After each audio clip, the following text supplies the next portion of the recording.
If there are no more dates after tomorrow, how about we have one today?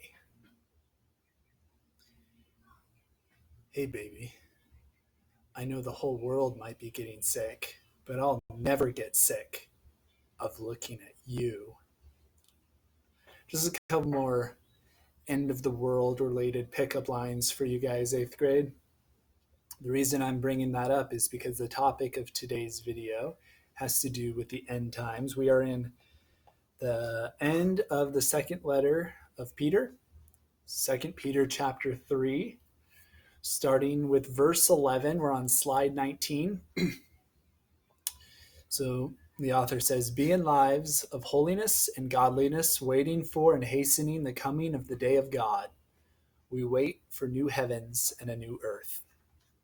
So again, Peter is focusing here on the second coming, the parousia, the end times, which we are currently in, according to Scripture. Remember, the end times start with the incarnation.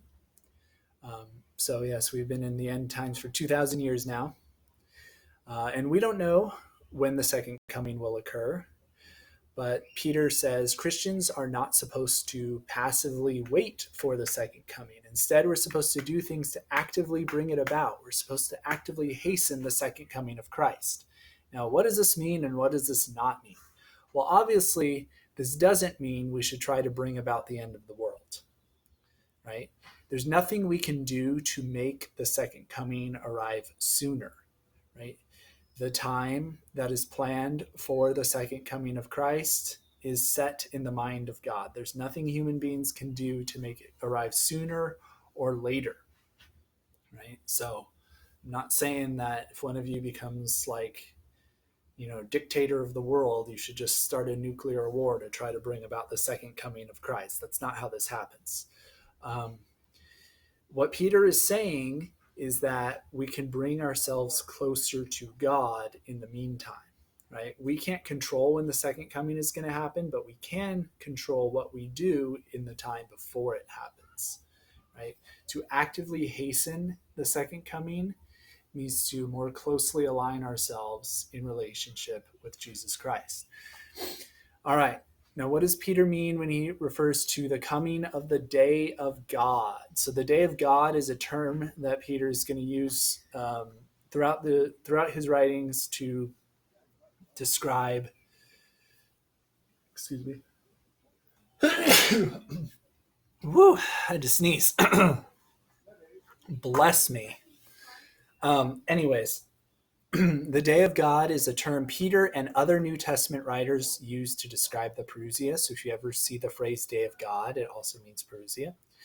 And it's going to bring about a new heavens and a new earth. This means that it's going to radically transform not just our earth, but also the entire universe. All of creation is going to be transformed by the second coming, right? So not just our planet, not just our solar system, our galaxy, but the entire universe. And if there are other universes out there, they would be transformed by it too, because God is the God of all creation. That means everything that exists, all universes that exist.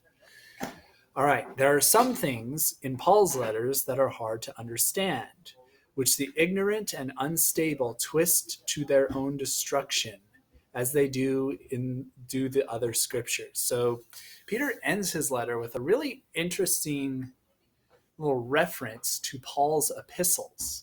Now, we've read Galatians and we've read Ephesians. You've seen other parts of Paul's epistles like Romans and Colossians, for example, in readings that are read throughout the liturgical year at Mass.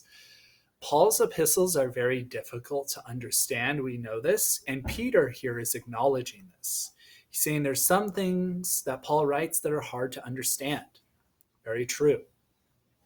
And he's saying that he's saying this for two reasons. Number one, to reinforce his claim that he made way back in chapter 1 that we have to interpret Scripture, right? If we didn't need an interpretive framework for Scripture, an authority for interpreting Scripture, then everyone would be able to read Paul's letters and immediately understand what he's saying because it would be evident from reading it. But that's not the case. Peter's saying reading Paul's epistles is very difficult to understand, right? And therefore, he's implying we need an authority to rely on in order to interpret what Paul is saying. The second reason he's saying this is because false teachers twist the meaning of Scripture to their own destruction. Right? This means that these false teachers either misunderstand what Paul is saying or they deliberately misinterpret it. They twist it in order to fit their narrative, their version of Christian doctrine and dogma. So this is why the church teaches we have to obey the authority of the bishops when it comes to interpreting Scripture. The bishops, as successors of the apostles, are vested with the authority to interpret Scriptures, not us, right? Not even someone who has degrees in scriptural exegesis, right? It's true, by the more we study Scripture, the more we understand, but that does not give us the authority or the freedom to interpret it however we want, right? We have to remain within the authority of the church. In other words, we have to color inside of the lines. You can't deviate from the authority of the bishops and the apostles. The Bible is a Catholic document. What do we mean by this? We mean that when the Bible is being put together around the year 300, in the decades surrounding the year 300, it was by the church's authority, the authority of the bishops, that the Bible was constructed. The Bible did not fall out of heaven onto the church's lap. It had to be put together. There are many, many books that people wanted to be part of the Bible that the church said no to, right? There are dozens of potential gospels. The church chose 4, right? There are many, many Old Testament books that some of the Jews thought were inspired scriptures and others did not. The church said these ones are inspired, these ones are not. Likewise, there are many New Testament epistles that the church had to select from, and it selected 21 of them, right? Didn't select 60 or 70, it selected 21 of them, right? So the Bible was put together by the Catholic Church, by the bishops, right? And so therefore, you have to interpret it in that framework.